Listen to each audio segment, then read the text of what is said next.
नमस्कार दोस्तों, मैं हूं अजय कुमार भारद्वाज। स्वागत है आपका अपडेट इंडिया यूट्यूब चैनल में। दोस्तों, आज हम लेकर के आए हैं हिंदी भाषा के बहुत ही इंपॉर्टेंट क्वेश्चन जो आने वाली BEd exam, UP TT exam और पेट एग्ज़ाम्स के लिए बहुत इंपॉर्टेंट हो सकते हैं। तो साथियों, बने रहिए वीडियो के लास्ट तक। आज हम करने वाले हैं 51 से लेकर 50 तक, 100 तक। तो दोस्तों, वीडियो को लास्ट तक देखिएगा और वीडियो के अंत में वीडियो को लाइक कर दीजिएगा। तो चलते हैं दोस्तों, आज का पहला क्वेश्चन है 51। अष्टछाप के शीर्ष कवि कौन हैं? तो साथियों, इसके अष्टछाप के शीर्ष कवि हैं सूरदास जी। क्वेश्चन नंबर 52 की ओर बढ़ते हैं। 52 है, महाप्राण के नाम से किस कवि को जाना जाता है? तो साथियों, महाप्राण नाम से जाने जाते हैं सूर्यकांत त्रिपाठी निराला। सूर्यकांत त्रिपाठी निराला को महाप्राण नाम से भी जाना जाता है। क्वेश्चन नंबर 53 है दोस्तों, दुर्गेश नंदिनी के रचनाकार कौन हैं? तो साथियों, दुर्गेश नंदिनी पुस्तक है, उसके रचनाकार हैं बंकिम चंद्र चटर्जी। बंकिम चंद्र चटर्जी को बंकिम बाबू के नाम से भी जाना जाता है। क्वेश्चन नंबर 54 है दोस्तों, रचना की दृष्टि से शब्द के कितने भेद होते हैं?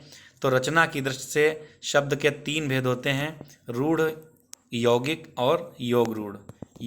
रूढ़, यौगिक और योग रूढ़, ये 3 प्रकार के शब्द होते हैं रचना की दृष्टि से। क्वेश्चन नंबर 55 है दोस्तों, मुहावरा किस भाषा का शब्द है? क्वेश्चन नंबर 55, मुहावरा किस भाषा का शब्द है? तो मुहावरा है अरबी भाषा का शब्द।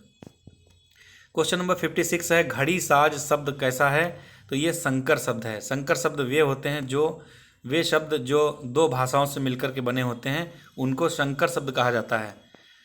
क्वेश्चन नंबर 57 है, ता, था, द, धा, इसका उच्चारण स्थान क्या है? तो इसका उच्चारण है दंत्य, दंत्य।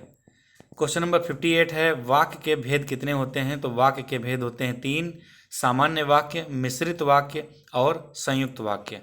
क्वेश्चन नंबर 59 है, एक से अधिक उपवाक्यों वाले वाक्य क्या कहलाते हैं? तो एक से अधिक उपवाक्यों वाले वाक्य कहलाते हैं मिश्रित वाक्य। क्वेश्चन नंबर 60 है, संयुक्त वाक्य में मुख्यतः क्या लगा रहता है? तो इसमें और, अथवा, परंतु, किंतु, लेकिन, तथापि, यद्यपि, बल्कि, अतः, इसलिए, ये इत्यादि शब्द जो है इसमें जोड़े जाते हैं, तो वो वाक्य संयुक्त वाक्य हो जाता है। क्वेश्चन नंबर 68 है, जो कुछ भी न जानता हो उसे क्या कहेंगे? तो उसे अज्ञ कहते हैं, और जो सब कुछ जानता हो उसे विज्ञ कहते हैं। क्वेश्चन नंबर 62 है, पहाड़ के ऊपर की समभूमि क्या कहलाती है?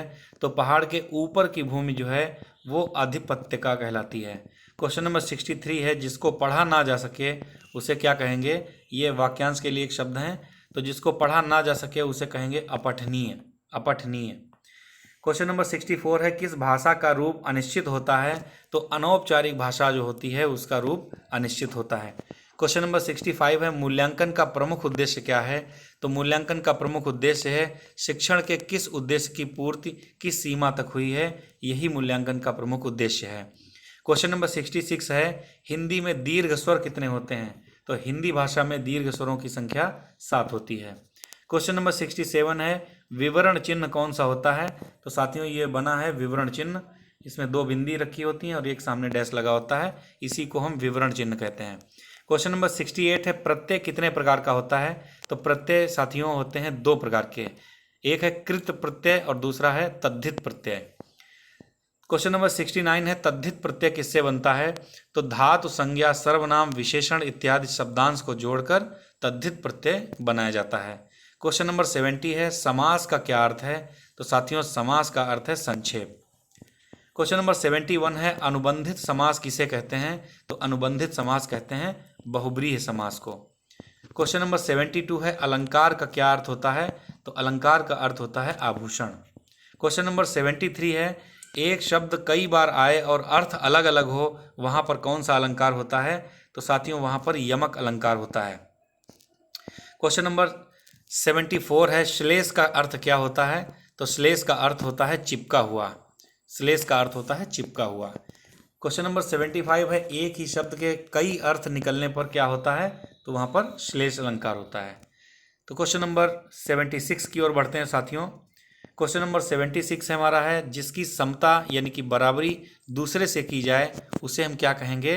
तो उसे हम उपमेय कहते हैं, और जिसकी समता जिससे की जाए तो उसे हम उपमान कहते हैं।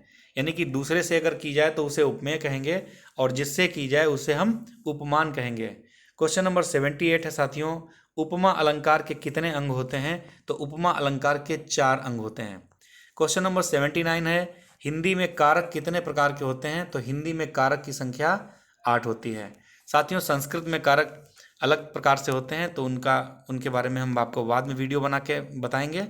तब तक के लिए हम लोग देखते हैं क्वेश्चन नंबर 80, पूरब और उत्तर दिशा के बीच का कोण क्या कहलाता है? ईशान। ये जो है पूरब और उत्तर, यानी कि ये हो जाता है उत्तर दिशा, और ये हो जाती है दक्षिण दिशा, और ये हो जाती है पूर्व दिशा, और ये हो जाती है पश्चिम दिशा। तो उत्तर और पूर्व के दिशा, यानी कि ये वाली जो दिशा होगी वो ईशान कोण कहलाती है। क्वेश्चन नंबर 80 है, अंतस्थ व्यंजन कौन कौन से होते हैं? तो साथियों अंतस्थ व्यंजन होते हैं कुल 4, या, रा, ला और वा। ऊष्म व्यंजन कितने होते हैं? क्वेश्चन नंबर 82 है, ऊष्म व्यंजन कौन कौन से होते हैं? तो ये भी 4 होते हैं, शा, सा, सा और हा। साथियों ये जो पहला वाला सा है इसको हम तालव्य सा कहते हैं, और दूसरे वाले को मूर्धन्य सा कहते हैं, और तीसरे वाले को दंत्य सा कहते हैं। तो इस प्रकार से 3 प्रकार के सा का उल्लेख ऊष्म व्यंजन के अंतर्गत ही होता है। क्वेश्चन नंबर 83 है, अनुस्वर क्या है? तो अनुस्वर साथियों जो है ये होता है, ये बिंदु जो होता है इसी को हम अनुस्वर कहते हैं। क्वेश्चन नंबर 84 है, विसर्ग कौन सा होता है? तो विसर्ग में क्या होता है? 2 बिंदियां रखी होती हैं, उसे ही हम विसर्ग कहते हैं। क्वेश्चन नंबर 85 है, काशी में नागरी प्रचारिणी सभा के संस्थापक कौन थे? तो ये बाबू श्याम सुंदर दास थे। श्याम सुंदर दास ये काशी में नागरी प्रचारिणी सभा के संस्थापक थे। क्वेश्चन नंबर 86 है, शुद्ध शब्द कौन से हैं? तो साथियों शुद्ध शब्द की बात की जाए तो आप देख सकते हैं उपर्युक्त किस प्रकार से लिखा गया है।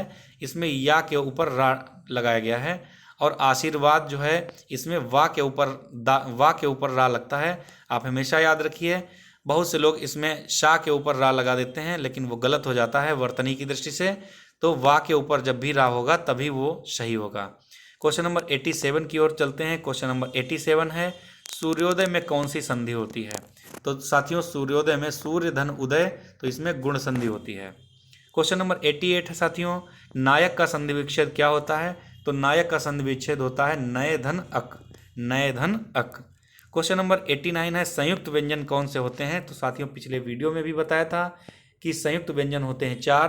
तो संयुक्त व्यंजन छ, त्र, ज्ञा और स्रा। क्वेश्चन नंबर 90 है दोस्तों, पार्श्विक व्यंजन कौन सा होता है? तो इसको कहते हैं ला, ये पार्श्विक व्यंजन है। और क्वेश्चन नंबर 91 है, लोड़ित या लुंठित व्यंजन कौन सा होता है? तो ये ला होता है। तो साथियों पार्श्विक व्यंजन भी ला है और लुंठित व्यंजन भी ला होता है। क्वेश्चन नंबर 92 है साथियों, उच्छिप्त व्यंजन कौन सा होता है? तो ये ड़ा और ढा, जो कि पढ़ना में जिसका हम लोग इस्तेमाल करते हैं पढ़ना में, तो वही ढा ये जो है लास्ट वाला, तो ये उच्छिप्त व्यंजन कहलाते हैं। क्वेश्चन नंबर 93 है साथियों, स्पर्शी संघर्षी व्यंजन कौन से होते हैं? तो स्पर्शी संघर्षी व्यंजन होते हैं चा, छा, जा और छा। चा, छा, जा और झा, ये स्पर्शी संघर्षी व्यंजन होते हैं। क्वेश्चन नंबर 94 की ओर चलते हैं। क्वेश्चन नंबर 94 है, अग्र स्वर कौन कौन से होते हैं?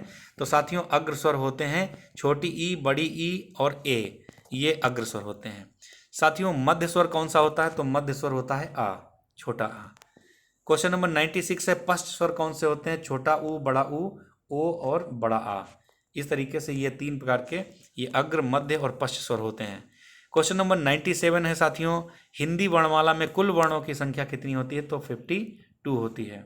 क्वेश्चन नंबर 98 है, निर्देशक चिन्ह कौन सा होता है? तो निर्देशक चिन्ह यही होता है जैसे कि ये डैश की तरीके से है, ये निर्देशक चिन्ह होता है।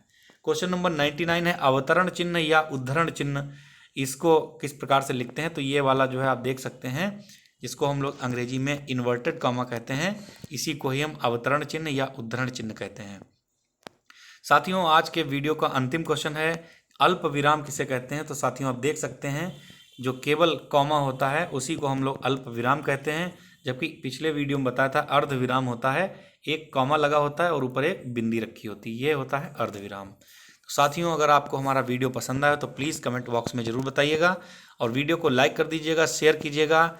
मिलते हैं जल्दी हम हिंदी के नेक्स्ट वीडियो में, तब तक के लिए नमस्कार।